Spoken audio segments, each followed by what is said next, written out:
Well, hello there, and welcome back to Mr. E's Mysteries and Magics, brought to you by RP Magic Shop in Ludlow, Massachusetts. Please check out the link to their website below because it is where illusion becomes reality. Okay, now a lot of the guys have been posting videos of their collection of gaff cards, which is really cool, and I thought they were very enjoyable.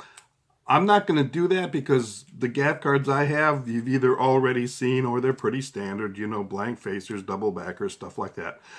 Instead, what I'm going to do is, in this video, I am going to talk about my oddest deck of cards. First of all, honorable mention. This is not my weirdest deck. This is my honorable mention deck. This is a bridge-sized deck I got for Christmas! Many years ago. It was a stocking stuffer. Nothing particularly special about it. Just a cool little fun deck to have. You can see it's so old. It's getting a little yellowed around the edges here. I don't know if you can see that on the camera or not, but nothing real fancy about it. These are the jokers. These pretty standard jokers. You see these on a lot of generic decks. And it says, it says smiling on it. See that? Look at that, huh? Smiling jokers. And that is a counterpoint to Smiling Santa. And that's it, really. That's just a cute little deck. Not really odd, bizarre, but just a cute little deck, bridge-sized deck that you can, have fun with at the holiday times if you want to, play cards with the kids or something like that. But that is my honorable mention deck, stocking stuffer from many years ago. Now, this is my oddest deck. I did pick this up on my own many years before RP Magic Shop was even in existence. This goes back to the early 90s. Okay, you ready for this? Yeah, the Saddam Hussein cards. The story behind these cards, for those of you who are not aware of the history, and I'm not going to get into the politics of whether or not, the invasion was legitimate and all like that. I have my feelings about it, but, it's over and done with. It's been done for a long time, and we're still trying to get out of there and all that jazz. But what they did when the invasion first took place in, I believe that was 1992, was they handed out decks of cards like this to the soldiers over in Iraq. And so, as you can see, they have this kind of odd camo pattern to them. That is actually what the back of the cards look like. See that? Yeah, huh? All right. That's what it is there. Now, I'm going to show you the faces. Here are the faces. Here are literally the faces of the cards. Yeah, they have faces on them. The Ace of Spades is Saddam Hussein himself. The idea behind these cards was to familiarize the American soldiers with some of the major people that the coalition that was invading Iraq at the time wanted to get their hands on. So let's see. So anyway, Saddam Hussein was the Ace of Spades. What else have we got here? His sons, let's see, here's Uday. Uday Hussein was the Ace of Hearts. Qusay Hussein was the Ace of Clubs. And you might actually be wondering who the other ace was because you only had the two sons. It was the presidential secretary, whoever this guy is. Now, I have no idea how many of these people were eventually captured.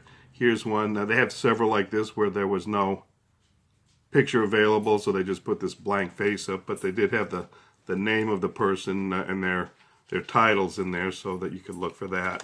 There is one. Let's see if I can find it very quickly. I think it's a diamond. Not really sure. Oh, no, it's a Five of Hearts. This one is actually a woman. Whoop. Off she goes.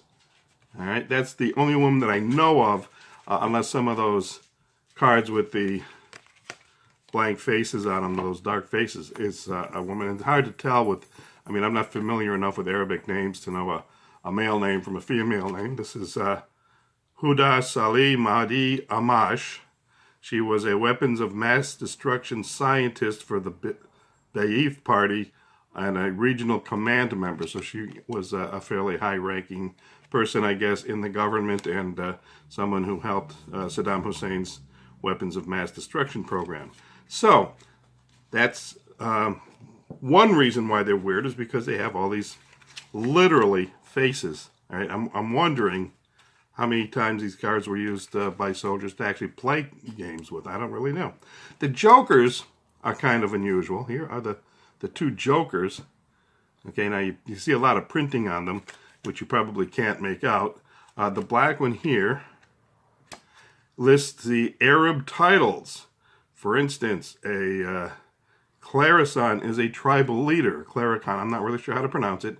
A Qadi is a judge for Islamic Sharia court over in Iraq, and so on and so forth. And that's an explanation of different Arab titles. And down here at the bottom is an explanation of Iraqi family names and how that came about, how these people's names came about, because there's a formula involved and so on and so forth, having to do with your tribe and this and this. Like, for instance, Al-Tikriti means someone from Tikrit, which is some tribe from Tikrit, I guess, the city of Tikrit. The other joker, the red joker, is a list of Iraqi military ranks. That's right, growing right from the general of the army, a muhib, right? Yeah, a muhib at the top, down to, now this is kind of interesting because they have 3 ranks of private. Okay, now a lot of places, private first class is the same as, well, PFC, 1 stripe. So they have that, and it's called a Jundi Awal, but they also have a regular private, which I guess, I don't know, no stripes, also called a Jundi Awal. And then they have something really low called a basic private. I guess you owe them a stripe. I don't know. He's called a Jundi. Okay, so that's what this is, a list of all the Iraqi army ranks. That's the second joker. All right, so that's what you get there.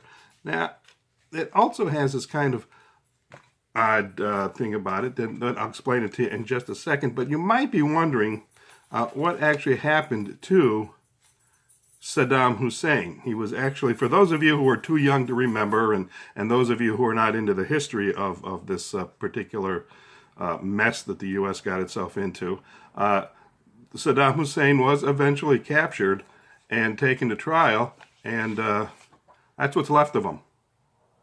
Isn't that bizarre? The deck actually comes with a blank face gaff card. Believe that? Yeah, blank face gaff card. And all 52 cards. Okay, you got 52 cards, you got a blank face, you got 2 jokers, a perfectly functional deck of cards, plus you can do an Earth Days color change with it. Whoa! Why they would put that card in a deck that is designed to help soldiers find the enemy is something that for years has always left me baffled.